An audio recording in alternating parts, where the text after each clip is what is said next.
One of the things that people don't recognize is that in the late 1940s, there was a massive famine in India. It's estimated 40 million people died. We know how many people were murdered in World War II, and yet how many Americans would know how many Indians died within 5 years of that same event?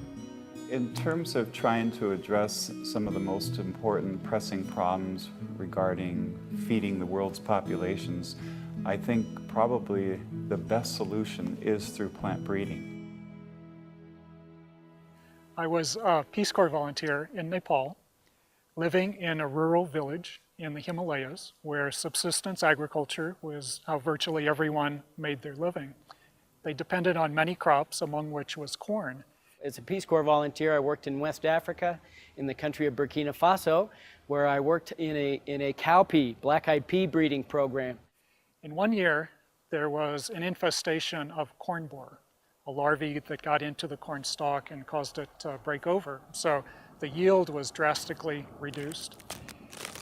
And the people went hungry that year. They didn't have as much corn as they would have had in a normal year. So I thought, how can I do something that could affect problems like that? And it was a highly stimulating and amazing experience. And so when I came back from Africa in 1985, I went right straight to graduate school and with the intent of completing a PhD in plant breeding and genetics. So it was that direct contact with the subsistence agriculture and the people whose lives depended on it that was the motivating factor for me. I really wanted to stay in the plant field, being able to use molecular skills that I had learned, but with a really applied sense, because in my mind, if it doesn't lead to something tangible that is going to help people, then for me it's not worth it. Most people do not think of agriculture as a science, but it's the first science, and it's the science that sustains all life. Everything that we have comes from agriculture. And when we have 6.5 to 7 billion people, the challenges facing us as we go to 9 billion people are going to make agriculture that much more important. The challenge that we have now and going into the future is how do we produce those plants and those products and those foods and other things in a way that serves humanity best, in the way that takes into account ecological impacts, in the way that provides economic incentives for those folks who are going to be growing those products. Plant breeding is extremely important to my profession. It is always interesting to note that quote-unquote Mother Nature is able to continually throw curves at us, like stripe rust or smut, or recently we've had insect outbreaks.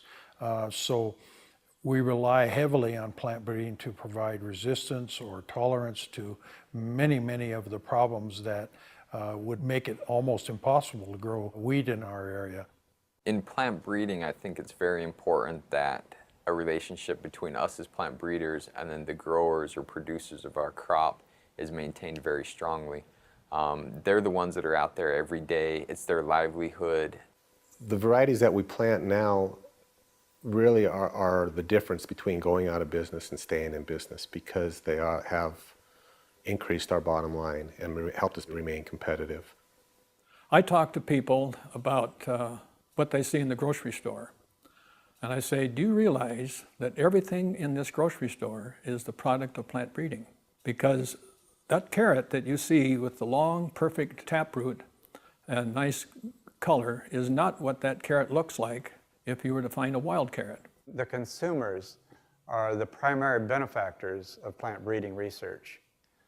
And consumers like to have high quality, nutritional, disease-free, insect-free food to consume.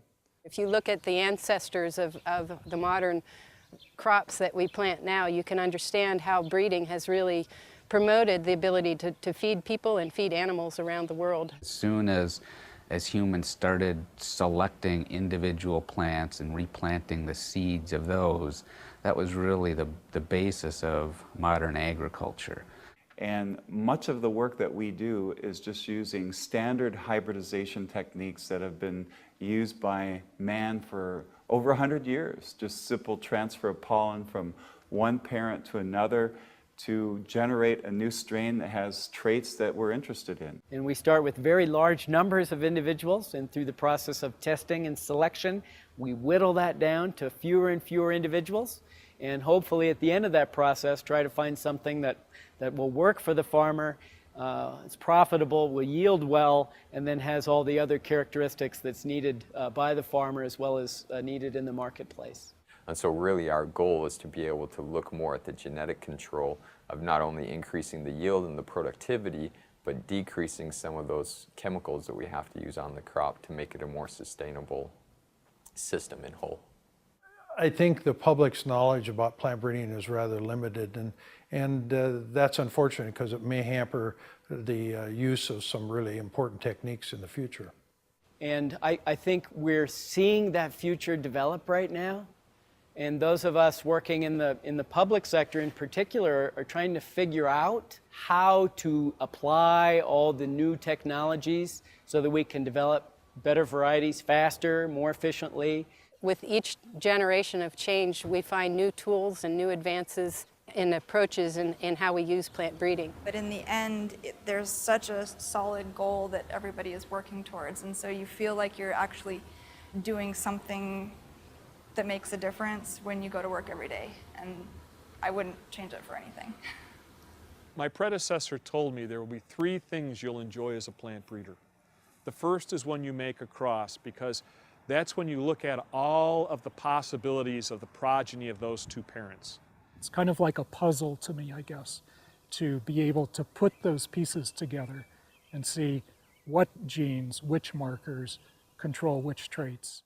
The second is when you go to the field and you will see a line and you will know that it has what it takes to become a variety. We have 50,000 hedgerows, we have 20,000 plots.